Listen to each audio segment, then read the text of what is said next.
अब्दाल शाह ने गमज़दा लहजे में कहा, मिस्टर नदीम, आप यकीन कीजिए मैं मिसेस नदीम के लिए सख्त गमज़दा हूँ, मगर मेरी समझ में नहीं आ रहा कि मैं क्या करूँ।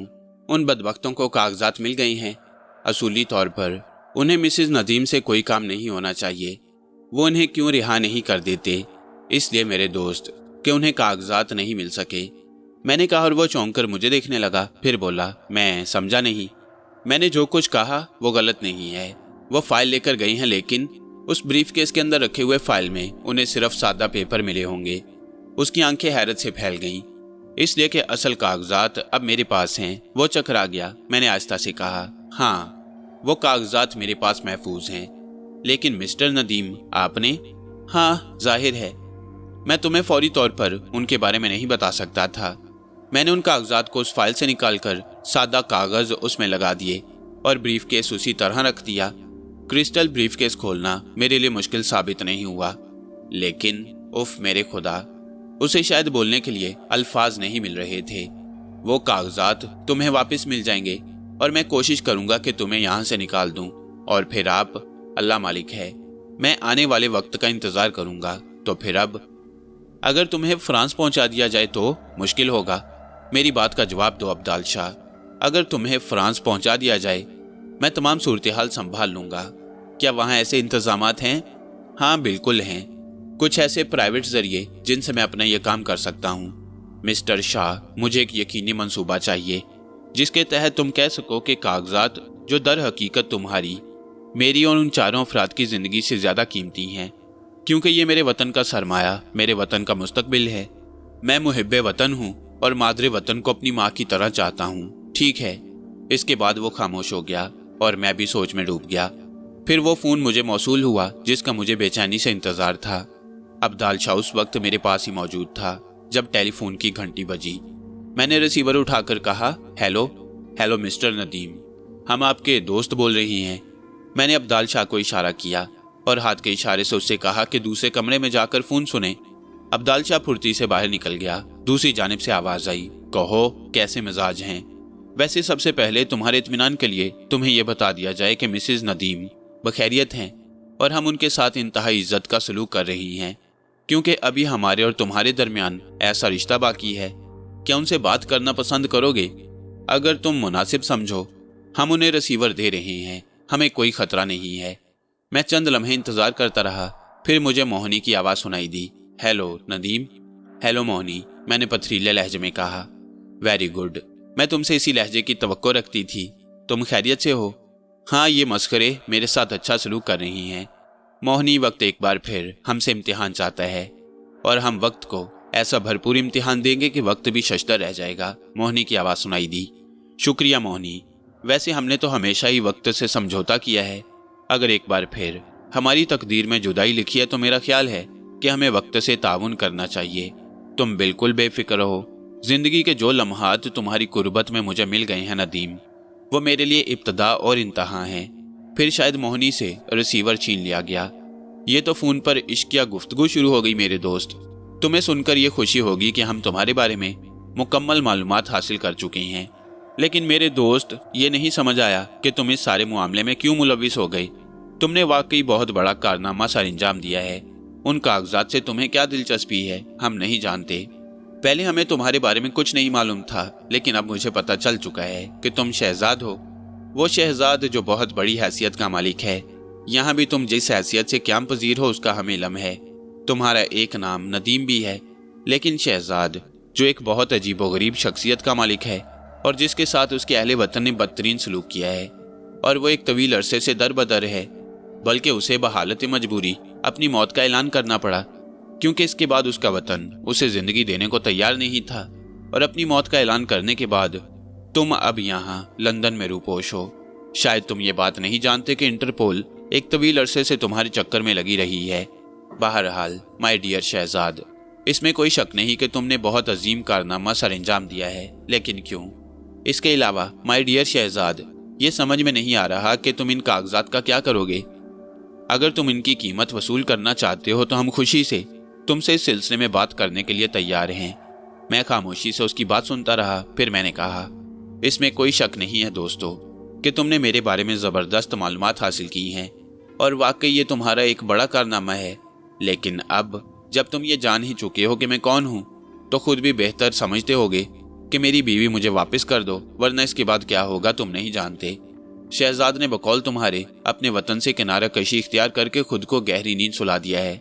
क्या बेहतर नहीं होगा कि तुम शहजाद को ना जगाओ?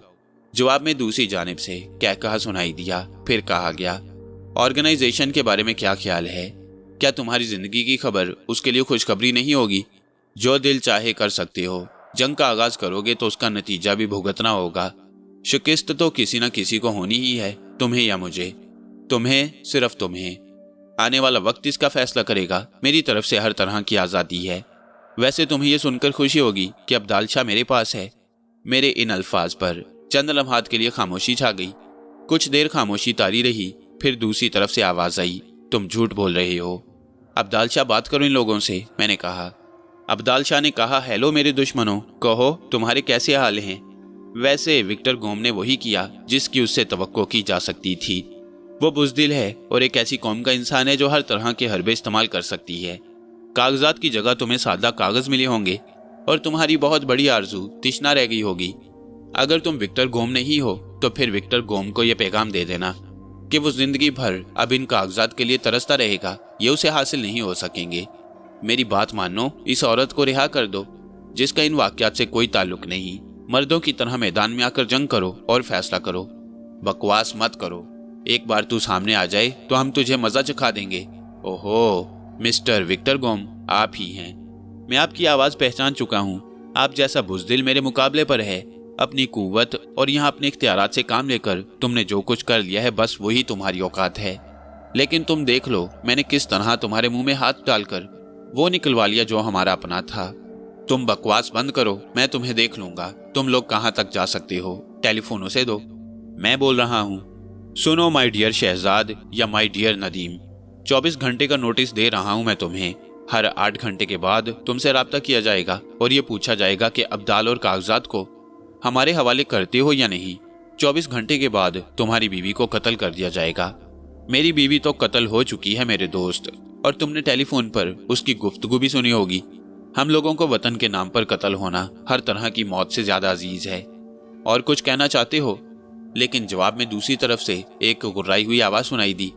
हर 8 घंटे के बाद और तीसरी बार गुफ्तगू करके तुम्हें तुम्हारी बीवी की लाश भिजवा दी जाएगी। और उसके बाद मैंने कहा, लेकिन दूसरी तरफ से सिलसिला मुनक़ता कर दिया गया। टेलीफोन का रिसीवर रखने के बाद मैंने जल्दी से दूसरे कमरे में जाकर अब्दाल शाह को तैयार होने के लिए कहा। चलो हम निकल रहे हैं यहाँ से। मुझे इसी टेलीफोन का इंतजार था। अपनी रिहाइशगाह के बीच से निकलकर मैं चारों तरफ से मोहतात होकर एक चौड़ी सड़क पर पहुंचा। वहां से एक टैक्सी करके हम शहरी आबादी की जानिब चल पड़े। मैंने पूरी तरह हालात पर निगाह रखी थी और थोड़ी देर के बाद मुझे अंदाजा हो गया कि ताक़ुब में कोई नहीं है। टैक्सी ने हमें शहरी इलाके में उतार दिया। फिर वहां से काफी दूर तक हमने पैदल सफर किया। इसके बाद एक और टैक्सी लेकर चल पड़े। तीसरी टैक्सी ने हमें हमारी मंजिल यानी उस फ्लैट के इलाके में उतार दिया जो मेरा अपना था और जिसकी चाबी मैंने साथ ले ली थी। अमूमन ये फ्लैट खाली ही रहता और हमने यहाँ किसी मुलाजिम को भी नहीं रखा था ताकि हमारे राज खुफिया रहें। मैं और अब्दाल शाह लिफ्ट के जरिए अपनी मंजिल पर पहुंचे और फिर मैंने अपने शानदार फ्लैट का दरवाज़ा खोला। अब्दाल शाह ने हैरान निगाहों से फ्लैट का जायजा लिया। उसके चेहरे पर तहसीन के आसार उभर आए। इतना खूबसूरत फ्लैट मैंने कभी नहीं देखा। आराम से बैठो, ये जगह अभी किसी के इल्म में नहीं आई होगी। फिर अब क्या प्रोग्राम है? उसने कहा। मैं तुम लोगों को यहाँ से निकालने की कोशिश करूंगा। एक खास आदमी है मेरा जिसे मैं यहाँ बुला रहा हूँ। वैसे यहाँ बहुत से इंतजामात हैं। मैं तुम्हारे वतन भी बात करा सकता हूँ। मेरे पास इसका जरिया मौजूद है। मैंने कहा। इजी हावर्ड ने जो कुछ मेरे लिए फराहम किया था वो बड़ा दूर रस था और उसकी निगाहों ने बहुत दूर तक देखा था। फिर यहाँ थोड़ा आराम करने के बाद मैंने अलियास बेग से राब्ता कायम किया। मुझे तुम्हारी ज़रूरत है। हुक्म दीजिए, कहाँ हाजिरी दूँ? फ्लैट पर आ जाओ, मैं पहुँच रहा हूँ। टेलीफोन बंद करने के बाद मैंने अब्दाल शाह को देखा और कहा, चाय वगैरह पीना चाहते हो तो खुद तैयार करना होगी, मैं तैयार करके लाता हूँ। वो खुशी खुशी बाहर निकल गया। वो सीक्रेट सर्विस से ताल्लुक़ रखता था। उसका क्या ओहदा था मैंने इसके बारे में कोई सवाल नहीं किया। मैं कमरे में बैठा इंतज़ार कर रहा था और फिर थोड़ी देर के बाद वो एक खूबसूरत ट्रॉली धकेलता हुआ अंदर आ गया। उसके होंठों पर मुस्कुराहट थी। कहने लगा, बड़ा शानदार किचन है और यूं लगता है जैसे यहाँ कोई बाकायदा रहता हो। हर चीज़ भरी हुई है। वैसे मिस्टर नदीम, ये फ्लैट आपका अपना है? हाँ, ये हमारा ही है। हम अगर शहरी आबादी में रहना चाहते हैं तो यहाँ आ जाते हैं। हम दोनों ही को इस रिहाइशगाह की जिंदगी ज्यादा पसंद थी। मैंने एक सर्द आ भर कर कहा और वो एकदम संजीदा हो गया। उसने अपने हाथों से चाय बनाई, चाय के कुछ ज्यादा कप ले आया था। कहने लगा, मुझे अंदाजा है कि आपने किसी को बुलाया है। मेहमान के लिए भी इंतजाम करके आया हूँ। शुक्रिया, मैंने कहा। वो खामोशी से चाय के घूंट लेता रहा, फिर आहिस्ता से बोला, मिस्टर नदीम, मैं तो ये समझता हूँ कि अब मेरा और आपका गहरा ताल्लुक हो चुका है। ये नाम जो मेरे कानों तक पहुंचा है, यानी शहजाद, और आपने ऐसी कोई कोशिश भी नहीं की कि मुझे ये नाम सुनवाना चाहते हो। क्या मैं इस बारे में पूछ सकता हूँ? मैंने निगाहें उठाकर उसे देखा और कहा, इसके बारे में छानबीन ना करो। बात बेहद पुरस्कार है। और उसने इसके साथ साथ कुछ और अजीब बातें भी की हैं। क्या वो सच हैं? हाँ, बिल्कुल सच हैं। तो फिर मिस्टर नदीम, आप शहजाद से नदीम क्यों बन गए? और वह कौन से मुखालिफ हैं आपके? शाह, ये मेरे गम की कहानी है और मैं इसे बिल्कुल नहीं कुरीदना चाहता। मुझे उम्मीद है कि तुम मेरी माजरत कबूल करोगे। काश मुझे मालूम हो जाती। कभी न कभी तुम्हें मालूम हो ही जाएगी, मैंने फीकी सी मुस्कुराहट के साथ कहा। एक और सवाल मेरे जहन में मचल रहा है। आपने कहा था कि वो कागजात आपके पास हैं। हाँ, बिल्कुल कहा था, लेकिन आप उन्हें साथ नहीं लाए, या फिर आपने उसे महफूज जगह पर छुपा दिए हैं? और वाकई वो जगह बहुत ज्यादा महफूज है। मैं मुस्कुरा दिया। फिर मैंने कहा, उस वक्त वो कागजात वहीं थे, मैं उन्हें साथ लेकर आया हूँ। आप गलत नहीं कह रहे होंगे। वो तुम्हारी अमानत है मेरे पास, और इत्मीनान रखो, तुम्हारी ही रहेगी। वो खामोश हो गया। थोड़ी देर के बाद फ्लैट की कॉल बेल बजी तो मैं खुद उठकर दरवाज़ा खोलने के लिए चला गया। अलियास बेग ने मुझे सलाम किया। उससे मुसाफिया करने के बाद मैं उसे साथ लिए हुए उस कमरे में आ गया जहां शाह मौजूद था। दोनों ने एक दूसरे को सलाम किया, फिर मुसाफिया किया गया। अलियास बेग के चेहरे पर एक लम्हे के लिए हैरत के नकूश उभरे, लेकिन मैंने फौरन ही कहा, मेरा बहुत ही गहरा दोस्त, और ये समझो इस वक्त मेरे लिए बड़ा अहम, ये अब्दाल शाह है। ये अल्फाज काफ़ी हैं। मेरा नाम अलियास बेग है, मिस्टर शाह। आपसे मिलकर खुशी हुई, मिस्टर अलियास बेग। शाह ने जल्दी से चाय बनाकर उसे पेश की, जिसका अलियास बेग ने दिली शुक्रिया अदा किया और कहा, आप बहुत दिलचस्प मेहमान हैं कि चाय पिलाते हैं मेज़बानों को। जवाब में अब्दाल शाह हंसने लगा। चाय के दौरान कुछ देर वक्फा रहा, फिर मैंने कहा, मिस्टर अलियास बेग, एक अहम मसला दरपेश है और इस सिलसिले में आपकी राय और आपका अमल दरकार है। दिलो जान से हाजिर हूँ जनाब। मिस्टर अलियास बेग, हमारे पास कुछ कागजात हैं जो मेरे अपने मुल्क के लिए इंतहाई अहमियत के हामिल हैं। उन कागजात के हसूल के लिए कुछ ऐसे खतरनाक इदारे और एजेंसियां मसरूफ़ अमल हैं जो बेहद खतरनाक हैं। मिस्टर अब्दाल के साथ इनके 4 साथी और हैं जिन्हें एक महफूज जगह पोशीदा कर दिया गया है। ये एजेंसियां कदम कदम पर हमारे रास्ते रोक रही हैं। अब्दाल शाह और उसके साथियों का खात्मा करना उन एजेंसियों का सबसे बड़ा काम है। अब्दाल शाह इसमें जख्मी भी हो गए और अपनी बेहतरीन सलाहियतों की बिना पर बमुश्किल तमाम उनके फंदे से निकलने में कामयाब हो सके। मतलब यह कि मुकामी हुक्काम की मदद से उन एजेंसियों और उनके कारिंदों ने अब्दाल शाह और इनके साथियों के गिर्द एक हिसार बना रखा है और उस हिसार को तोड़ना नामुमकिन नजर आता है। इन 5 अफराद को यहाँ से निकालना भी है, लेकिन सबसे पहले हमें उन कागजात को वतन वापस पहुँचाने का बंदोबस्त करना है और इस सिलसिले में तुमसे मशवरा करना चाहता हूँ। अलियास बेग गहरी सोच में डूब गया। फिर उसने कहा, कागजात बजाते खुद इतनी अहमियत के हामिल है जनाब कि उन्हें इसी अंदाज में वतन पहुँचाना ज़रूरी है। मेरा मतलब है कि कोई गैर मुल्की मुआहदा या कोई ऐसी दस्तावेज जिसका ज़ाया हो जाना गलत हो जाए। बाज़ मुआहदे ऐसे होते हैं या फिर कोई ऐसी दस्तावेज होती है जो बजाते खुद अपना बेहतरीन वजूद रखती हैं, और बाज़ कागजात ऐसे होते हैं जो ज़ाती नौयत के होते हैं और अगर उनकी नकल भी मौजूद रहे तो काम आ सकती है। मैंने सवालिया निगाहों से अब्दाल शाह को देखा तो अब्दाल शाह किसी कदर परेशान सा हो गया। कुछ लम्हे सोचते रहने के बाद उसने कहा, नहीं जनाब, ये किसी दूसरे मुल्क से मुआहदा या कोई ऐसी चीज़ नहीं है जिसे हम ये कहें कि इसकी नकल हमारे लिए कारगर नहीं होगी। ये तो बस कुछ ख़ास लोगों का ताल्लुक वतन अजीज़ से ही है, बाहर की कोई चीज़ इन कागजात में नहीं। गुड। ये सवाल मैंने एक ख़ास मकसद के लिए किया था, जैसा कि मुख्तसर अल्फाज में मेरी समझ में आ सका है। वो ये है कि कुछ ऐसे कागजात हैं जो किसी भी तरह किसी ने हासिल कर लिए हैं और जिनका ताल्लुक आपके मुल्क से है, आपके पास महफूज हैं और आप उन्हें वतन वापस भिजवाना चाहते हैं, और इस बात का खतरा है आपको यहाँ से निकलते हुए वो कागजात किसी तरह गलत लोगों के हाथ भी लग सकती हैं। क्या हम ये नहीं कर सकते कि उन कागजात को अपने वतन फैक्स कर दें और उसके बाद यहाँ असल कागजात ज़ाया कर दें? हाँ, अगर कोई दस्तावेज है और उसका उसी शक्ल में महफूज रहना ज़रूरी है तो मैं समझता हूँ कि वो दूसरा काम हो जाता है। मैंने हैरत से इलियास बेग की शक्ल देखी। वाकई ये एक बहुत ही खूबसूरत तजवीज़ थी। खुद अब्दाल शाह भी हैरान नजर आ रहा था। कुछ लम्हे सोचते रहने के बाद उसने कहा, चूंकि मिस्टर नदीम, ये बात मैं अच्छी तरह जानता हूँ कि जो कुछ उन कागजात में दर्ज है वो कुछ खास लोगों की अपनी तजवीज़ और तरतीब है। उसका किसी दूसरे मुल्क से कोई ताल्लुक नहीं, और अगर उसका डुप्लीकेट भी हमारे पास महफूज रहता है तो मैं समझता हूँ कि कोई हर्ज की बात नहीं है। आप क्या कहते हैं इस बारे में? तजवीज़ आपके सामने है और फैसला आप ही करेंगे मिस्टर शाह, मैंने कहा। मैं समझता हूँ ये एक ऐसी तजवीज़ है जिसका कोई सानी नहीं, लेकिन क्या ऐसा मुमकिन है? और दूसरी बात यह कि क्या इस तरह फैक्स महफूज रह सकेगा और किसी और की निगाह तक नहीं पहुँच सकेगा? जी हाँ, ऐसा ही होगा।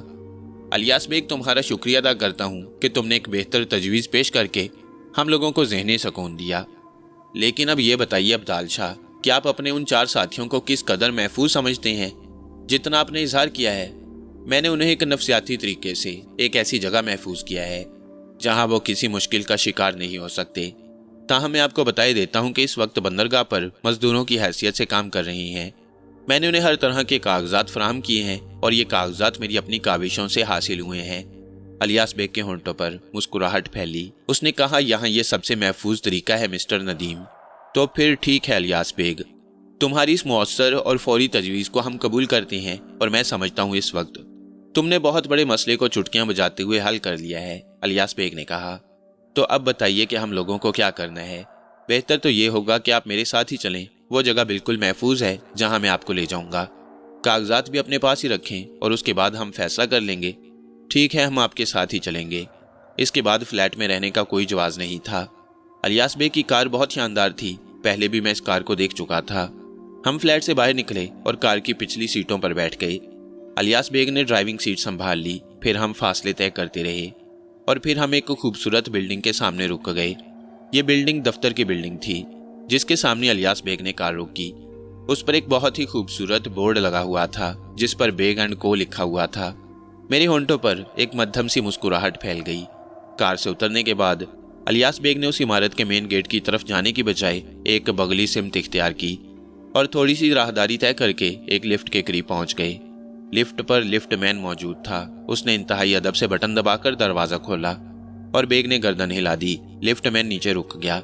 हम तीनों ऊपरी मंजिल पर पहुंचे और गालिबन ये चौथा और आखिरी फ्लोर था। वो हमें लिए हुए अंदरूनी हिस्से में आ गया। वहां हमने एक खूबसूरत रिहाइशगाह देखी जिसमें 7-8 कमरे थे। ड्राइंग रूम खासा वसी और ईज और डेकोरेट था। मैं एक एक शय को हैरान निगाहों से देख रहा था। तशरीफ रखिए जनाब। इलियास बेग की आवाज़ ने हैरत की दुनिया से बाहर खींच लिया। आपने तो बड़ी बाकमाल जगह बना रखी है मिस्टर इलियास, मैंने कहा। दरअसल ये एक तरीकाकार है। हालांकि मैंने जो फर्म कायम की है उसमें तकरीबन 110 मुलाजिम हैं, हर तरह के लोग। लेकिन यहाँ आपको जो कुछ नजर आ रहा है ये सब मेरी तनहा काविश है। यह सब कुछ मैं खुद ही करता हूँ। वेरी गुड, मैंने कहा। कुछ वक्त के लिए मुझे इजाज़त दीजिए, थोड़ी सी तब्दीलियाँ कर लूँ। ज़रूर, मैंने कहा और इलियास बेग ड्राइंग रूम से बाहर निकल गया। अब्दाल शाह के चेहरे पर बड़े अजीब से तासुरात थे। कुछ लम्हे खामोश रहने के बाद उसने कहा, आपकी शख्सियत कमाल की है नदीम साहब। एक ऐसा शानदार शख्स आपके पास मौजूद है। मेरे जहन में बार बार ये सवाल मचलता है मिस्टर नदीम कि आप जैसे मुहिब्बे वतन को वतन वालों ने। 1 मिनट, मैंने दरमियान से उसकी बात काट दी और फिर सर्द लहजे में कहा, मेरी दरख्वास्त है कि इस मौजू पर मुझसे कोई बात ना करना। अब्दाल शाह खामोश हो गया। मैंने भी खामोशी इख्तियार कर ली। काफ़ी वक्त गुजर गया और उसके बाद इलियास बेग हमारे पास आ गया। मैंने इंतजामात मुकम्मल कर लिए हैं। हम दोनों इलियास बेग के साथ इस रिहाइशगाह के एक और कमरे में पहुंच गए जिसकी बनावट बहुत अजीब थी।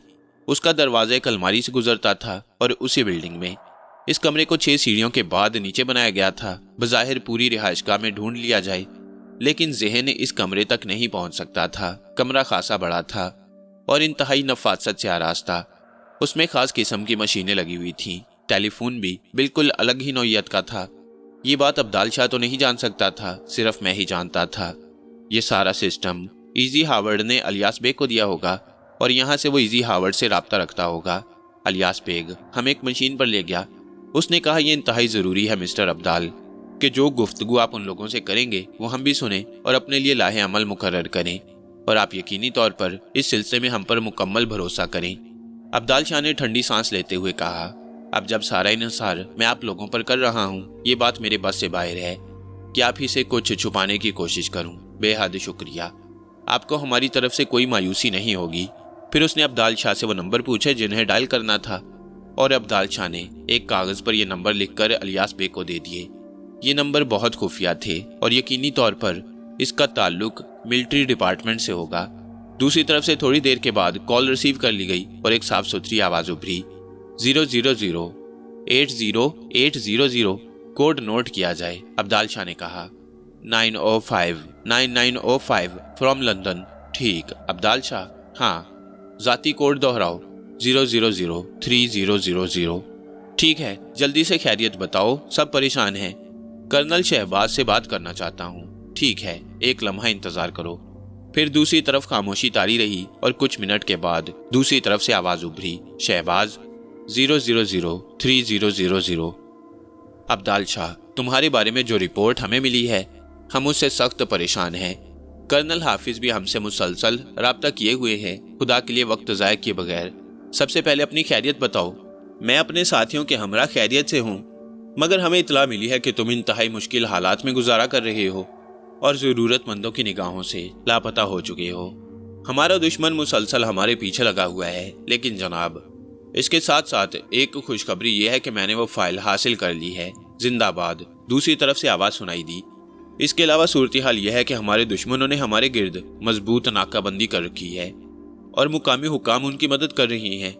ये खबर हमें मिल चुकी है। हमारे अपने ज़राए ने बताया है कि हर तरफ तुम्हारी तलाश की जा रही है और बहुत सी खुफिया एजेंसियाँ उन लोगों का साथ दे रही हैं। ठीक है जनाब, अब ये बताइए कि कागजात मेरे कब्जे में हैं और हमारे चारों तरफ नाकाबंदी की गई है, और ये आखिरी बात है कि वो लोग आसानी से हमें यहाँ से निकलने नहीं देंगे, जबकि उन्हें मुकामी एजेंसियों की मदद भी हासिल है। सबसे पहली बात तो कागजात के हसूल के लिए मेरी तरफ से मुबारकबाद वसूल करो, और अगर ऐसी ही सूरत हाल है कि उन कागजात का हासिल करना, मेरा मतलब है उन्हें यहाँ तक पहुँचाना मुमकिन ना हो, तो बहालत मजबूरी उन्हें ज़ाया कर दिया जाए।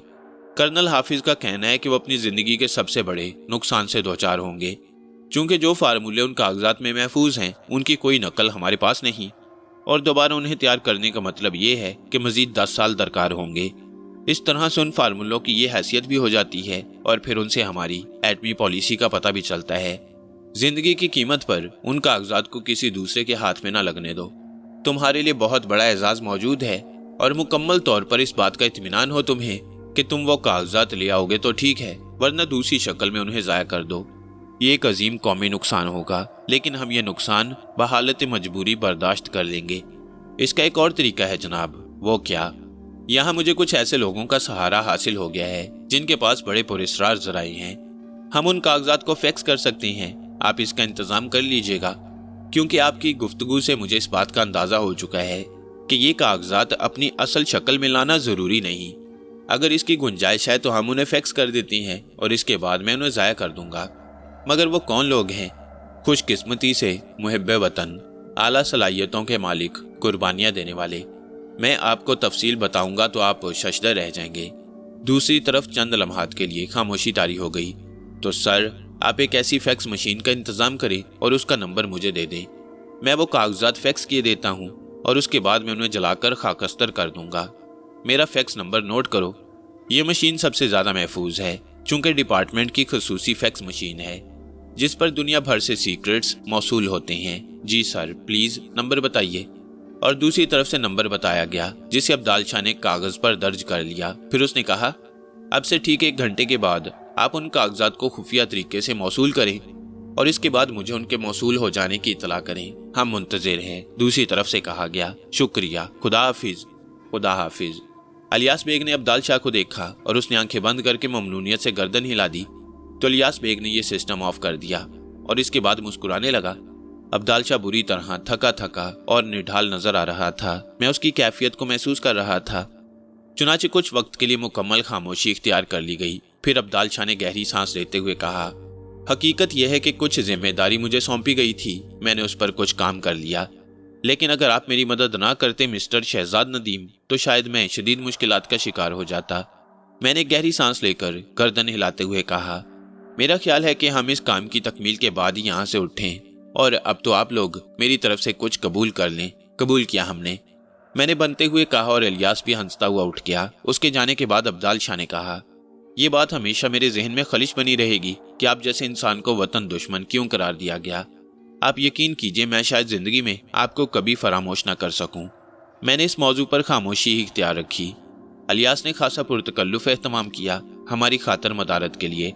وقت گزرتا رہا اور پھر ہم نے دوبارہ رابطہ قائم کیا۔ وہ لوگ ہمارے منتظر تھے۔ ابدال شاہ نے اپنے افسر اعلیٰ کو مخاطب کرتے ہوئے کہا، جی سر، تمام انتظامات مکمل ہیں۔ ہاں، اور میری جانب سے مبارکباد وصول کرو ابدال شاہ۔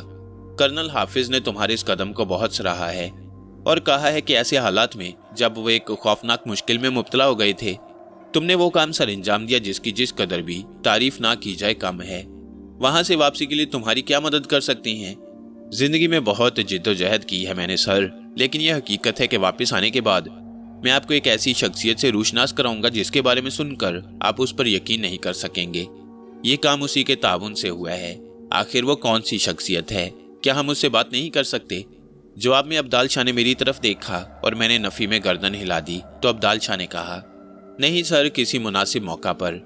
ہماری نیک تمنائیں تمہارے ساتھ ہیں۔ آپ نے انتظامات کر لیے؟ بالکل مکمل ہیں، دوسری طرف سے کہا گیا۔ تو ہم کام شروع کر دیں؟ ہاں ٹھیک ہے، چند لمحات توقف فرمائیے، میں سلسلہ منقطع کر رہا ہوں۔ ٹھیک ہے۔ اور اس کے بعد ابدال شاہ نے میری طرف دیکھا تو میں نے الیاس بیگ کی طرف اشارہ کیا۔ الیاس بیگ اس فیکس مشین پر مصروف تھا جو عام فیکس مشینوں سے مختلف انداز رکھتی تھی۔ میں نے اپنے لباس کے اندرونی حصے سے وہ فائل نکالی جسے میں نے در حقیقت اس وقت زندگی سے زیادہ قیمتی تصور کر رکھا تھا۔ فائل نکال کر میں نے اسے کھولا اور اس کے کاغذات نکالنے لگا۔ ابدال شاہ کے چہرے پر شدید سنسنی پھیلی ہوئی تھی۔ میں نے ایک ایک کر کے وہ کاغذ الیاس بیگ کے حوالے کیے اور الیاس بیگ انہیں فیکس کرنے لگا۔ جب تمام کاغذات فیکس ہو گئے تو ایک بار پھر ہم نے وہاں سے رابطہ قائم کیا اور دوسری جانب سے شہباز کی آواز سنائی دی، کرنل حافظ بھی موجود ہیں، تم ان سے بات کرو۔ پھر دوسری آواز سنائی دی، ہیلو جوان آدمی، تمہارے لیے جس قدر تحسین کے الفاظ کہے جائیں کم ہیں۔ در حقیقت ملک کی بقا کے لیے اہم ترین مسئلہ تھا، لیکن اب میری تسلی کے لیے صرف ایک بات اور بتا دو، تمہیں یقین ہے کہ تم وہ کاغذ خاکستر کر دو گے اور تمہیں کوئی دقت نہیں ہوگی؟ جس سکون اور اطمینان کے ساتھ میں نے وہ کاغذات آپ کو فیکس کیے ہیں، اس کے بعد آپ اس بات پر بھی یقین کر لیجئے، مجھے یقین ہے۔ مجھے بتائیے کاغذات بالکل درست ہیں؟ ہاں۔ بہت بہت شکریہ۔ میرے لیے کوئی اور حکم؟ زندہ رہو اور زندگی بچا کر واپس آ جاؤ، ہمارے لیے اس سے زیادہ قیمتی شے اور کوئی نہیں۔ پھر ان لوگوں سے رسمی گفتگو ہوئی اور اس کے بعد یہ سلسلہ منقطع کر دیا گیا۔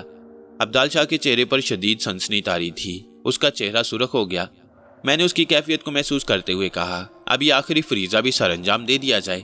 اس نے ممنونیت سے میری جانب دیکھا اور بولا، یہ بھی آپ ہی کے ہاتھوں سر انجام ہو تو بہتر ہے۔ پھر ہم نے ایک جگہ منتخب کی اور اس کے بعد ان کاغذات کا رول بنا کر ابدال شاہ کو دیا گیا اور پھر اسے آگ دکھا دی گئی۔ کاغذات جل رہے تھے اور ہم سرد اور ساکت نگاہوں سے خاکستر ہوتے ہوئے انہیں دیکھ رہے تھے۔ پھر ان کی راکھ بھی واش بیسن میں بہا دی گئی۔ ابدال شاہ کا چہرہ خوشی سے کھلا ہوا تھا۔ اس نے میرے دونوں ہاتھ پکڑ کر آنکھوں سے لگاتے ہوئے کہا، واقعی یہ احسان نہ بھولنے کے لیے ہے۔ میں نے اس کا شانہ تھپ تھپایا اور پھر الیاس بیگ سے کہا، الیاس بیگ، اس حد تک تم صورتحال سے واقف ہو ہی چکے ہو۔ اب میں تم سے اس مرحلے سے نمٹنے کے بعد دوسرے مرحلے پر گفتگو کرنا چاہتا ہوں۔ آپ حکم دیجئے۔ ابدال صاحب کے 4 اور ساتھی یہاں موجود ہیں؟ جی سر، میرے علم میں ہے۔ ابدال شاہ نے بتایا تھا کہ وہ گودی پر مزدوروں کی حیثیت سے کام کر رہی ہیں۔ ہاں، اور یہ بھی شاید تمہارے علم میں ہے کہ ان پر کڑی نگرانی ہے۔ لیکن ابدال شاہ کا کہنا ہے کہ اگر فرانس میں داخل ہو جائیں تو مکمل طور پر اپنا تحفظ کر کے وہاں سے نکل سکتے ہیں۔ یہ کوئی مسئلہ ہی نہیں۔ ڈوور سے ڈنکرک کی بندرگاہوں تک راستے آسان ہیں اور اس کے لیے مزدوروں کے پاس خصوصی پاس ہوتے ہیں۔ اگر 4 آدمی وہ ہیں تو 5ویں ابدال شاہ ہو جائیں۔ آپ بالکل اطمینان رکھیں، میں ان سب کے لیے وہ کاغذات مہیا کر دوں گا جن کی انہیں ضرورت ہوگی۔ ابدال شاہ کی آنکھیں حیرت سے پھٹی ہوئی تھی۔ اس نے کہا، کیا یہ ممکن ہے؟ ہاں، میں نہیں جانتا کہ آپ کے وہ ساتھی کون سی لائسنس یافتہ کمپنی کے لیے کام کر رہی ہیں، لیکن میں ایسی مستند کمپنی کے کاغذات انہیں مہیا کر دوں گا جن کا بڑا کاروبار ہے और उसके मजदूर डूअर से डनकर्क तक सफर करते रहते हैं, इसमें उन्हें कोई दिक्कत नहीं होगी। जिम्मेदारी अलियास बेग को ही दे दी गई। दिल को एक सुकून सा मिला। कुछ वक्त गुजारा। अब्दाल शाह भी अपने आप को बेहतर महसूस कर रहा था। फिर अलियास बेग ने कहा, इंतजामात हो गए हैं जनाब, ये कागजात हैं। अब मुझे इन लोगों के चेहरों पर मजदूरों का मेकअप करना है और आपके चेहरे पर भी। मेकअप का सामान मौजूद है? अब्दाल शाह ने सवाल किया। जी हाँ, उसका इंतजाम है। तो फिर मिस्टर अलियास, आप वो सामान मुझे दे दीजिएगा, मैं खुद कोशिश करूंगा। ठीक है। अब्दाल शाह ने जो कुछ किया वो काबिल सताइश था। उसने बहुत उम्दा मेकअप किया अपने चेहरे पर और तमाम इंतजामात अलियास बेग ने किए। चुनाचे अब वो सिर्फ एक मजदूर लग रहा था। बंदरगाही के एक इलाके में उन चारों अफराद को तलब किया गया और अलियास बेग ने उनका जायजा लिया। मैंने भी उनसे मुलाकात की। अलियास बेग ने हमें अपना तमाम मंसूबा बनाते हुए कागजात वगैरह उनके हवाले कर दिए। एक खुफिया जगह पर नशिस्त हुई। हमें इस बात का शदीद एहसास था कि हमारे चारों तरफ दुश्मन बिखरे हुए हैं। चुनाचे मुझे भी अपना चेहरा थोड़ा सा संवारना पड़ा। मैंने अब्दाल शाह से कहा, मेरा ख्याल है तुम्हें कम अज कम दूसरे मुल्क की बंदरगाह तक जरूर पहुंचा दूं। अब्दाल शाह ने हाथ जोड़कर गुलूगीर लहजे में कहा, बस मुझे और जेरे बार ना करें, मेरी तरफ से इत्मीनान रखें, बस आपकी दुआ दरकार है। चुनाचे इस तरह अब्दाल शाह को स्टीमर के जरिए रवाना कर दिया गया और इसके बाद मैं अलियास बेग के साथ वापस उस रिहाइशगाह पर आ गया। मुझे खुशी थी कि जो कुछ हुआ वह बहुत ही कारआमद रहा और इस तरह एक बड़ा फरीजा तकमील तक पहुंच गया।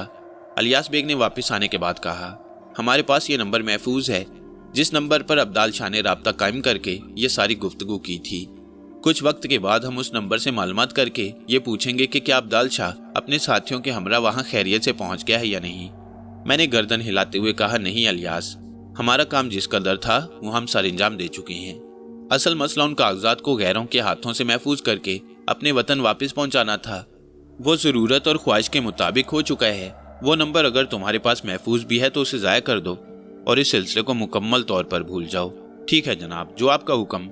मैडम से आपने इस दौरान क्या कह रखा है? मेरा मतलब है वो मुतमईन और महफूज हैं। मैंने देखा था कि वो फ्लैट पर नहीं है। क्या वो? नहीं अलियास, मैं उन्हें अल्लाह के हवाले कर चुका हूँ। जी हाँ, वो अल्लाह के तहफ़्फ़ुज़ में है और मैं समझता हूँ कि उससे बेहतर तहफ़्फ़ुज़ मोहनी को कोई नहीं दे सकता। बात मेरी समझ में नहीं आई। मैंने इब्तदा से लेकर इंतहा तक अलियास बेग को सारी तफसील बता दी और वो तस्वीर हैरत बन गया। फिर उसने घबराई हुई आवाज़ में कहा, तो आपको मैडम का अभी तक कोई पता नहीं? वो उनके कब्ज़े में है और मैं समझता हूँ वो अपने तौर पर कोशिश कर रहे होंगे। मुझे मेरी रिहाइशगाह पर ना पाकर उन्होंने ना जाने क्या क्या कार्रवाई की होगी, मुझे इसका इल्म नहीं। वैसे जाहिर है कि वो लोग अपने तौर पर हर मुमकिन कोशिश में मसरूफ़ होंगे, लेकिन अब मैं इतना जानता हूँ कि जो कुछ उन्होंने किया वो मलियामेट हो चुका है। आपने क्या नाम बताया सर? उस शख्स का जिसका ताल्लुक इसराइली एजेंसी से है। विक्टर गोम। अजनबी नाम है। लेकिन सर ये तो आप मुझे पहले बताते। क्यों, तुम क्या करते? मैडम के लिए कोशिश की जा सकती थी। सूरत हाल का तुम्हें एहसास होगा अलियास, असल में हम यहाँ रह रहे हैं और ऐसा कोई अमल नहीं करना चाहते जो गैर कानूनी हो। जाहिर है अब तक की बात बिल्कुल मुख्तलिफ थी। वतनी अजीज़ ने एक जिम्मेदारी सौंपी थी। मुझे खुशी है कि वो जिम्मेदारी मैंने पूरी कर दी और अब मैं समझता हूँ कि मोहनी के हसूल के लिए मुझे ज़ाती तौर पर कोशिश करना होगी। अलियास बेग ने सर हिलाया और खामोश हो गया। इसके बाद मज़ीद 2 दिन गुजर गए। मैंने खामोशी से यहाँ रहना मुनासिब समझा और इस दौरान सिर्फ सोचता रहा, हो सकता है वो लोग मुझसे राब्ता कायम करने की कोशिश करें। बात आखिरकार मंजर-ए-आम पर आ गई। उन्होंने एक खूबसूरत खेल खेला और मुझे इस बात का एतराफ़ करना पड़ा कि फौरी तौर पर उन्होंने मुझे चित कर दिया। मैं अलियास बेग की उस रिहाइशगाह के एक कमरे में मुकीम था। उस सुबह जब मैं जागा तो अलियास बेग मेरे जागने का मुंतज़िर था। वो मेरे कमरे में आया और बोला, मैं आपके जागने का इंतज़ार कर रहा था सर। खैरियत? तुम्हारे चेहरे पर कुछ ऐसे तासुरात नज़र आ रहे हैं जैसे कोई ख़ास बात तुम्हारे इल्म में आई हो। जी सर, अलियास बेग ने कहा और हाथ में पकड़ा हुआ अखबार मेरे सामने कर दिया। मैंने अपने बदन में शदीद सनसनी महसूस करते हुए अलियास से सवाल किया, लेकिन उसने कोई जवाब नहीं दिया तो मैं अखबार पर निगाह दौड़ाने लगा और ये देखकर मेरी आंखें हैरत से फटी की फटी रह गईं कि अखबार के फ्रंट पेज पर मेरी एक खासी बड़ी तस्वीर शाया की गई थी। एक लम्हे के लिए मेरी आंखें धुंधला गईं। ये तस्वीर खासी पुरानी थी, गोया किसी ऐसे वक्त की तस्वीर हासिल की गई थी जब मैं बिल्कुल मुख्तलिफ कैफियत में था। ये शानदार सूट मैं पहचान सकता था जो उस तस्वीर में मेरे बदन पर नजर आ रहा था। खासा तवील लेटर था। मैंने उसे पढ़ना शुरू कर दिया। शहजाद नदीम उर्फ शहजाद ये दुनिया का खतरनाक तरीन आदमी करार पाया है। एक एशियाई मुल्क से ताल्लुक़ रखता है। इसका माजी तारीकी में है, लेकिन जब ये मंजरेआम पर आया तो शहजाद के नाम से लोगों से रूशनास हुआ। इसने अपने आप को एक अफ्रीकी मुल्क से वापस आने वाला बताया और फिर सनती दुनिया में अपने लिए एक मुकाम पैदा किया। अपनी दानिश्त में इसने एक मुहिब्बे वतन का रूप इख्तियार किया और कुछ ऐसे काम किए जिससे यह अंदाज़ा हो कि ये शख्स अपने वतन का परिस्तार है। अहले वतन भी इसके करीब आ गए और हुकूमत में इसे खासा इक़्तिदार हासिल हो गया। इसके बाद इसने पुर्जे निकालने शुरू कर दिए और दुनिया के कई मुल्कों में इसने खौफनाक जुराइम किए। असल में ये अपने वतन का वफादार भी नहीं था, बल्कि अपने आप को मुहिब्बे वतन जाहिर करके इसने काफ़ी दौलत कमाई और इस वक्त लंदन में ही है। लंदन पुलिस ने इंटरपोल से राब्ता कायम कर लिया है और इस शख्स की तस्वीरें तमाम हसास एजेंसियों को पहुंचा दी गई हैं। आपको दावत दी जाती है कि इस खतरनाक शख्स के बारे में जहां से भी मालूमात हासिल हो सकें, मुकामी हुकाम को उसकी इतला दी जाए। मैं बार बार उस खबर को पढ़ता रहा और मेरे चेहरे के तासुरात बदलते रहे। अलियास बेग की आंखें मेरा जायजा ले रही थीं। मैंने आखिरकार अखबार एक तरफ रखते हुए कहा, इसका मतलब है कि खेल बड़ी बाकायदगी से शुरू हो गया। अलियास बेग मेरी सूरत देख रहा था। उसने आहिस्ता से कहा, सर ये सब क्या है? ये मेरी हकीकत है अलियास। जो कुछ वो लोग कह रहे हैं या अखबार में लिखा है वही सच है। चलो अच्छी बात है, कम अज कम तुम्हें मेरे बारे में कुछ मालूमात तो हासिल हुई। मुझे ये सब कुछ मालूम था। अलियास बेग मध्यम लहजे में बोला और मैं मुस्कुराती निगाहों से उसे देखने लगा। ठीक है, खेल फिर से शुरू हो गया है। मैं इस खेल में आपके साथ बराबर का शरीक हूँ। नहीं अलियास, ये बिल्कुल ज़ाती खेल है। मैं तुम्हें इसमें मुलविस नहीं करना चाहता। सर आप कैसी बातें कर रहे हैं? आपको मुझ पर अब तक भरोसा नहीं हुआ? अलियास बेग ने कहा। कैसी बातें करती हो अलियास? भला तुम पर भरोसा क्यों नहीं करूँगा? प्लीज़ इस अंदाज में सोचने का तसव्वुर भी ना करना। आप बिल्कुल बेफिक्र रहें सर, मेरे पास बेहतरीन ग्रुप है। मैं अपनी ये ड्यूटी खुशी से अंजाम दूंगा। ठीक है अलियास, जहाँ तक तुम्हें मालूम है विक्टर गोम इसराइली खुफिया एजेंसी के लिए काम कर रहा है। उसे यहाँ लंदन के हुकाम की सरपरस्ती भी हासिल है। खेल बड़ा सादा लेकिन दिलचस्प होगा। मैं अपनी गाड़ी में शहर की सड़कों पर घूमता फिरूंगा ताकि उन लोगों की निगाहों में आ सकूं। तुम और तुम्हारे ग्रुप के अफराद मेरे ताकुब में रहेंगे, लेकिन ताकुब ऐसा होना चाहिए कि किसी को तुम नजर ना हो। अलियास बेग ने कहा, आप फिक्र न करें सर, इसका इंतजाम हो जाएगा। मान लेते हैं कि आप विक्टर गोम के ग्रुप की नजर में आ जाते हैं, तो फिर आगे क्या होगा? मिस्टर अलियास, विक्टर गोम अभी तक यही समझ रहा होगा कि खुफिया फाइल मेरे पास ही मौजूद है। हमें मालूम है कि उस फाइल के हसूल के लिए वो किसी भी हद तक जा सकता है। उसका सबसे बड़ा हदफ यही होगा कि वो मुझे अपने कब्जे में करे। उसके बाद मुझ पर तशद्दुद करके फाइल हासिल करने की कोशिश करे। वो मुझे गिरफ्तार करवाएगा, अपने खुफिया अड्डे पर पहुंच जाएगा और फिर वहां मोहनी का इस्तेमाल करते हुए मुझ पर दबाव डालेगा कि मैं वो खुफिया फाइल उसे दे दूं। मेरा प्लान यही है कि विक्टर गोम ग्रुप मुझ तक पहुंच जाए। फिर जब वो मुझे अपने खुफिया अड्डे पर ले जाएं, तो तुम और तुम्हारा ग्रुप उसके खुफिया अड्डे पर रेड करके मुझे और मोहनी को वहां से बाजियाब करवा लेगा। लेकिन सर, अलियास ने कहा, इस सूरत में आपकी जान को खतरा हो सकता है। मैं ये भी मानता हूं कि यह बकरी और चारे वाला खेल कामयाब रहेगा। मैंने कहा, मुझे अपनी जान की परवाह नहीं है अलियास बेग। मैं मोहनी के लिए कुछ भी कर सकता हूं। अगर हम इस मिशन में कामयाब हो जाते हैं तो ये कतई तौर पर मेरा आखिरी मिशन होगा। मैं लंदन में रहते हुए उकता चुका हूं। अगर मैं अपने आखिरी मिशन में कामयाब हो जाता हूं तो मैं मोहनी के साथ अपने वतन पाकिस्तान जाना चाहूँगा। अलियास बेग ने कहा, फिक्र मत करें सर, मुझे पूरी उम्मीद है कि हम ज़रूर कामयाब होंगे। चलो ठीक है अलियास, हम अपना खेल शुरू करते हैं, मैंने कहा। इसके बाद अलियास बेग ने अपने ग्रुप से राब्ता किया। वो उसी फ्लैट पर आ गए। कुल 5 अफराद थे। अलियास बेग ने मुझे बताया कि यह सब माहिर निशानाबाज हैं और मार्शल आर्ट्स के माहिर। मैंने उन अफराद समेत अलियास बेग को दोबारा अपना सारा प्लान समझाया और फिर अलियास बेग ने मेरे लिए एक कार का बंदोबस्त कर दिया। खूबसूरत कार थी। इस कार में बैठकर मैं सड़क गर्दी करने में मसरूफ़ हो गया। मैं बस सड़कों पर वक्त गुजार रहा था और शहर के गुंजान इलाकों में घूमता फिर रहा था। मकसद सिर्फ ये था कि विक्टर गोम ग्रुप मुझे देखकर मेरी जानिब मुतवज्जा हो जाए। इसके अलावा मुकामी हुक्काम भी मुझे देखकर विक्टर गोम ग्रुप को इतला पहुंचा सकते थे। दोपहर से शाम होने को आई, लेकिन कोई भी अभी तक मेरी जानिब मुतवज्जा नहीं हुआ। इस दौरान मैंने अलियास बेग या उसके ग्रुप के अफराद को देखने की कोशिश की, जो कि खुफिया तौर पर मेरा ताकुब कर रहे थे, लेकिन मैं उन्हें तलाश करने में भी नाकाम रहा। ये तो मुझे यकीन था कि वो मेरा ताक़ुब ज़रूर कर रहे होंगे। उन्हें ना देख पाने से मैं उनकी होशियारी और तजुर्बेकारी का कायल हो गया। पहला दिन पूरा हुआ। इस दिन हमें कोई कामयाबी ना मिली। रात एक बार फिर अलियास बेग के फ्लैट पर गुजारी और अगले दिन का लाहे अमल तैयार करके हम सो गए। अगले दिन मैं फिर सुबह ही सुबह कार में सड़कों पर निकल आया। दोपहर तक कुछ ना हुआ और फिर शाम को भी सुस्त रफ्तारी से आगे बढ़ता रहा। फिर कुछ ही फासले पर जाकर मुझे एहसास हुआ नीले रंग की वो कार मैंने 2-3 बार देखी थी, जो बड़ी सुस्त रवि से मेरे साथ साथ आ रही थी, और मेरा दिल खुशी से उछल पड़ा। खुदा करे मेरा ताक़ुब करने वाले वो लोग हों जिनकी मुझे तलाश है। और इसके बाद मेरे और उनके दरमियान खेल शुरू हो गया। मैंने एक ऐसे रास्ते पर कार डाल दी जो सुनसान था और दूर तक चला जाता था। रास्ते में जगह जगह पेट्रोल पंप बने हुए थे, जिनके साथ ही ज़रूरियाती ज़िंदगी की छोटी छोटी दुकानें भी बनी हुई थीं। एक जगह रुककर मैंने कॉफ़ी पी। नीली कार मुसलसल मेरे ताक़ुब में थी। मैं उसे किसी ऐसी मुनासिब जगह पर लाना चाहता था जहां मैं उन लोगों से एक दिलचस्प मुलाकात कर सकूं।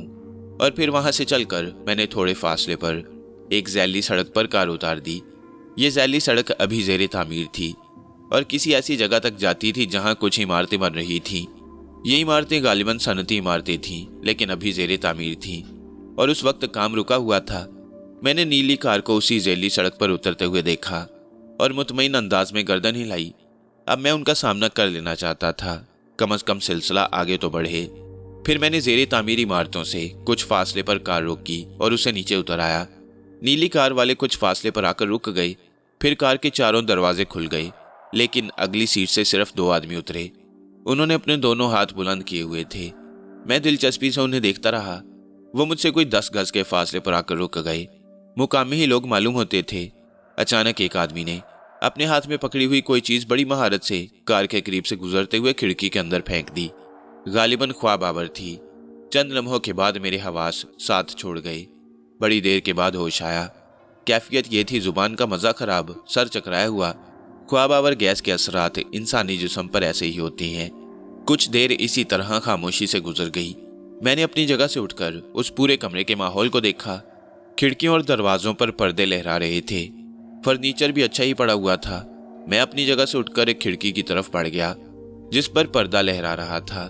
मैंने पर्दा सरकाया और खिड़की की चिटखनी खोलने की कोशिश की, लेकिन ये खिड़की बाहर से बंद थी। इसमें शीशे भी नहीं थे। दरवाज़ा बाहर से बंद कर दिया गया था। मैंने पर्दा सरकाया और खिड़की की चिटखनी खोलने की कोशिश की, लेकिन ये खिड़की बाहर से बंद थी। दरवाज़ा बाहर से बंद कर दिया गया। मैं एक ठंडी सांस लेकर कमरे की दूसरी चीज़ों का जायजा लेने लगा। गुसल खाने का दरवाज़ा खोलकर अंदर झांका। खूबसूरत गुसल खाना था। फिर दरवाजे पर आ गया और उसे खोलने की कोशिश की, लेकिन दरवाज़ा बाहर से बंद था। मैं अपने उस कैद खाने का जायजा लेने लगा। दीवारें वगैरह देखी, लेकिन सब कुछ मामूल के मुताबिक था। मुझे इस कैद खाने में पहुंचाने के बाद वो लोग मुतमईन थे। मैं दोबारा बिस्तर पर आ बैठा और वक्त गुजरने लगा। मैं अब इन लोगों से बातचीत का मुंतजिर था। तमाम काम मेरी तवक्को के मुताबिक हुआ। अलियास बेग और उसके साथी मुझे अगवा करने वालों का ताकुब करते हुए इस इमारत तक जरूर पहुंच गए होंगे। फिर कुछ देर गुजरी जब कमरे के दरवाजे पर हल्की सी आहट हुई और मेरी निगाहें उस जानिब उठ गईं। दरवाजा खुला और 2 आदमी अंदर घुस आए। वह मुसल्ला थे। उनके अक्ब में एक तीसरा शख्स भी अंदर दाखिल हुआ। फिर दरवाजा खुला और 3 आदमी अंदर घुस आए। वह मुसल्ला थे। उनके अक्ब में एक तीसरा शख्स भी अंदर दाखिल हुआ। फिर दरवाजा खुला और 4 आदमी अंदर दाखिल हुए। वह मुसल्ला थे। उनके अक्ब में एक और आदमी भी अंदर दाखिल हुआ। ये एक दराज कामत और तीखे नकूश का आदमी था। मुसल्ला अफराद सिमट कर खड़े हो गए। आने वाले शख्स ने कहा, हाथ ऊपर कर दो। उसका लहजा बेहद सख्त था। मैं खड़ा हो गया तो वो कहने लगा। मैं खड़ा हो गया।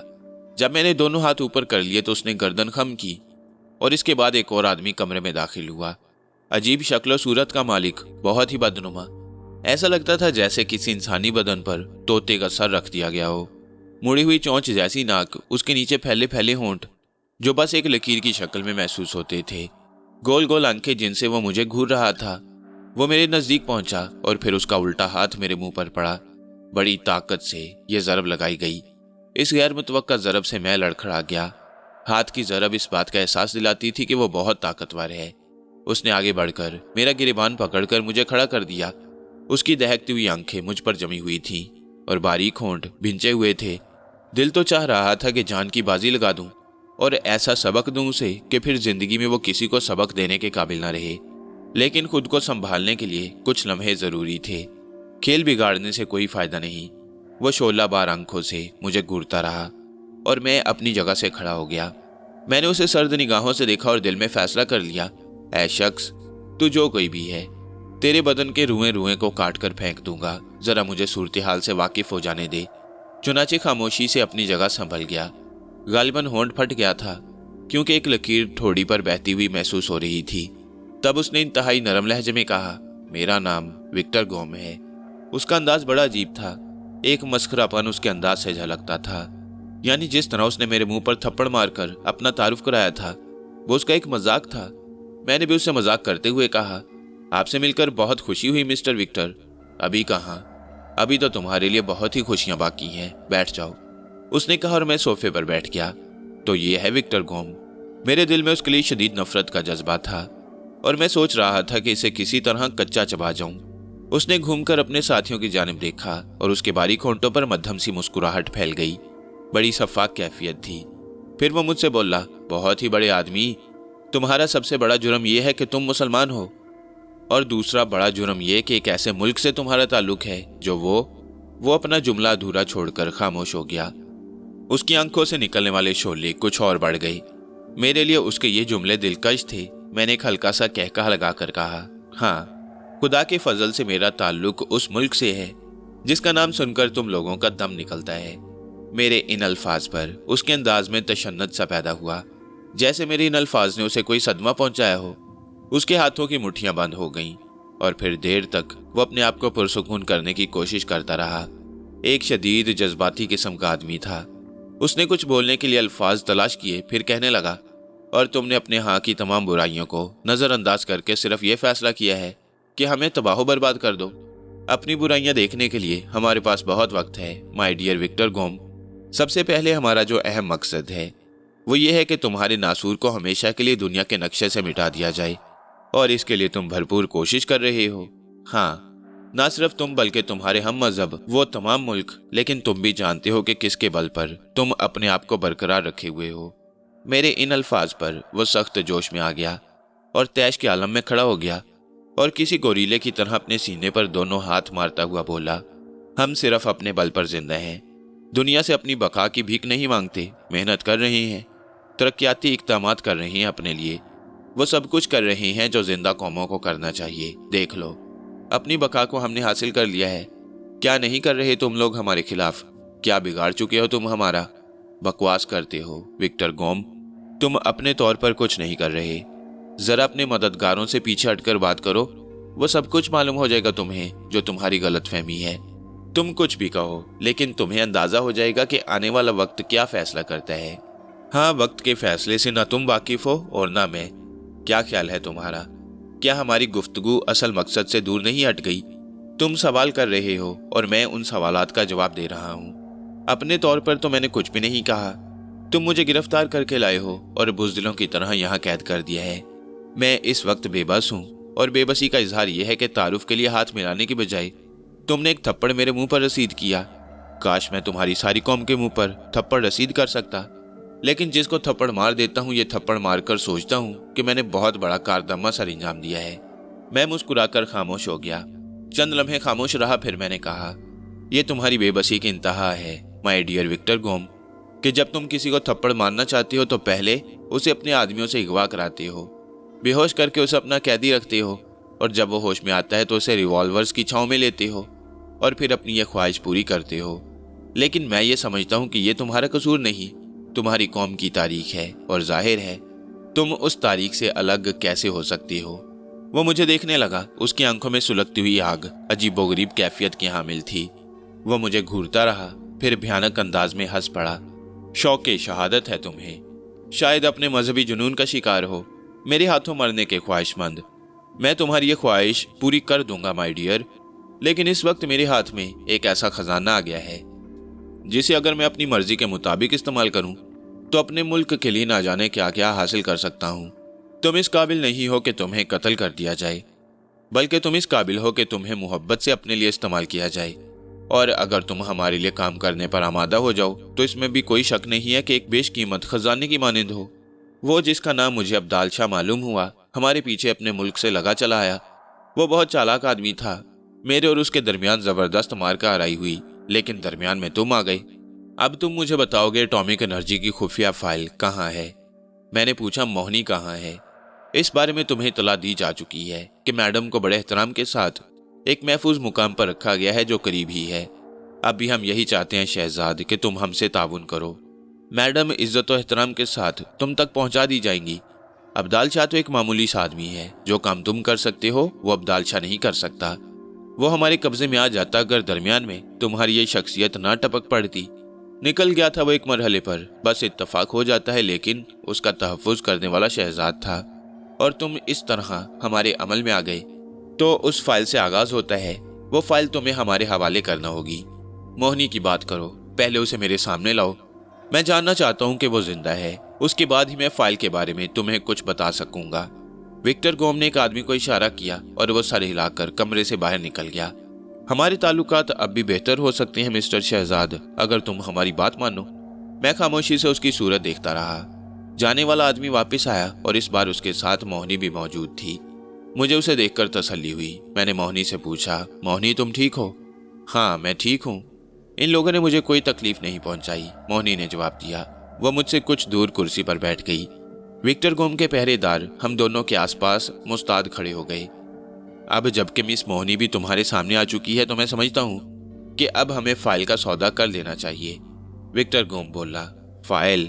मैंने कहा, मैंने अलियास के साथियों के साथ मिलकर ये सारा ड्रामा इसीलिए रचाया था कि मोहनी को जिंदा बगैर किसी नुकसान के बाजियाब करवाया जाए। अब जबकि मोहनी मेरे सामने मौजूद थी तो मैं समझता था कि अब अलियास बेग को देर नहीं करनी चाहिए और अपनी कार्रवाई शुरू कर देनी चाहिए। मुझे अब सिर्फ एक को खुफिया इशारा करना था और अलियास बेग और उसकी टीम विक्टर गोम और उसके साथियों के चीथड़े उड़ा देती। मैंने गैर महसूस अंदाज में अपना हाथ अपने सर पर फेरा और विक्टर गोम से मुखातिब हुआ। वो फाइल मिस्टर गोम? उस फाइल को तो मैंने जला दिया, उसकी खाक तुम गटरों में तलाश कर सकते हो। विक्टर गोम मेरी तरफ देखते हुए तंजिया अंदाज में मुस्कुराने लगा, फिर बोला, शायद तुम ये समझ रहे हो मिस्टर नदीम या मिस्टर शहजाद कि मोहनी को सामने पाकर अभी उसने इतनी बात ही की थी कि इमारत के गेट पर एक धमाका सुनाई दिया, जिससे तमाम पहरेदार और विक्टर गोम भी चौंक कर कमरे की बड़ी खिड़कियों से बाहर देखने लगे। साएं करती एक आवाज आई और 4 पहरेदारों में से एक ढेर हो गया। स्नाइपर राइफल से किया गया फायर बहुत मौसर था, जिसने उसे कुछ करने की मोहलत भी न दी। गोली सीधे उसके माथे में घुसती चली गई। इन दोनों को खत्म कर दो, फौरन कोठी पर हमला हुआ है, शायद बाहर स्नाइपर तैनात है, विक्टर गोम ने कहा और अफरा तफरी में कमरे से निकल गया। अभी तीनों मुहाफिजों का रुख मेरी जानिब हुआ ही था कि 2 मुहाफिज गोली खाकर धचके से हवा में उछलकर दीवार से जा टकराए और वहीं ढेर हो गए। स्नाइपर्स जो भी थे उन्हें उनके निशाने की दाद देनी चाहिए थी। आखिरी पहरेदार पर मैंने छलांग लगा दी, जो अपने पिस्तौल का रुख मेरी जानिब कर चुका था। मोहनी फर्श पर लेटकर दीवार के साथ जा लगी। मैंने एक मजबूत हाथ उसकी गर्दन के नीचे मारा। पिस्तौल उसके हाथ से निकल गया और गर्दन पर पड़ने वाली जरब से उसकी आंखें चढ़ गईं। मैंने तेज रफ्तारी से उसकी गर्दन अपने बाजू में दबा ली। बस अब दीवानगी सवार हो गई थी, और जब दीवानगी सवार होती है तो फिर जुनून आखिरी हद तक पहुंच जाता है। मैंने उस वक्त तक उसकी गर्दन दबाई रखी जब तक कि उसकी जुबान और आंखें बाहर न निकल आईं, और फिर मैंने उसे छोड़ दिया। बाहर गेट की तरफ जबरदस्त फायरिंग शुरू हो चुकी थी। ऐसा लग रहा था कि 2 फौजों के दरमियान जंग जारी है। मैं मोहनी की तरफ लपका और उसे सहारा देकर उठाया।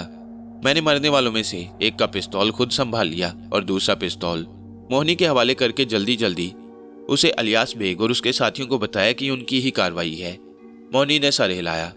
मैंने उसे बताया कि मेरा सबसे बड़ा दुश्मन यहूदी विक्टर गोम फरार नहीं होना चाहिए। तुम होशियारी से इसी कमरे में रुको, अलियास बेग या उसके साथी तुम तक जल्द ही पहुंच जाएंगे।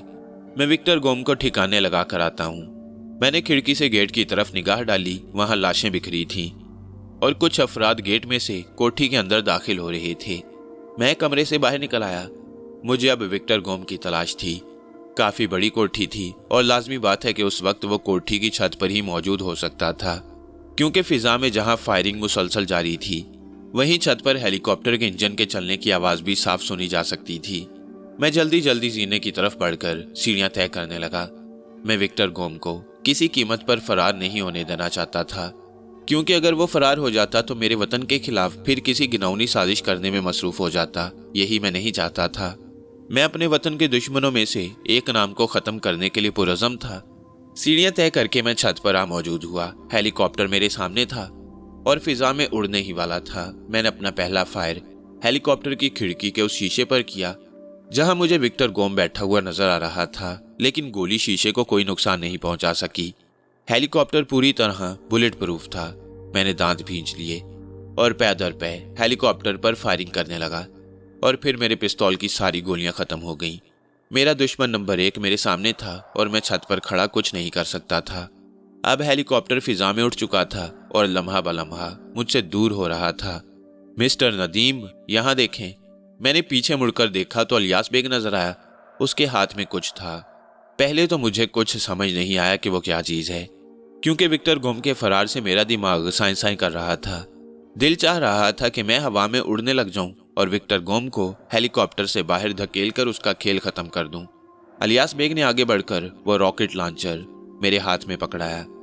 मैंने फौरी रॉकेट लॉन्चर संभाला और यहूदी गोम के हेलीकॉप्टर का निशाना लेने लगा। हेलीकॉप्टर बुलेट प्रूफ जरूर था, लेकिन बम प्रूफ नहीं। टारगेट में हेलीकॉप्टर को लाकर मैंने ट्राइगर दबा दिया। मेरा जिस्म झटका खाकर पीछे के सिमत चला गया और रॉकेट लॉन्चर से निकलकर हेलीकॉप्टर की जानिब। अब मैं और इलियास खड़े हेलीकॉप्टर और मिसाइल की आंख मचोली देख रहे थे। और फिर फिजा एक लम्हे के लिए रोशन हो गई और कान फाड़ देने वाले धमाके से गूंज उठी। विक्टर गोम के हेलीकॉप्टर के चीथड़े उड़ चुके थे। खस कम जहां पाक, मैंने कहा।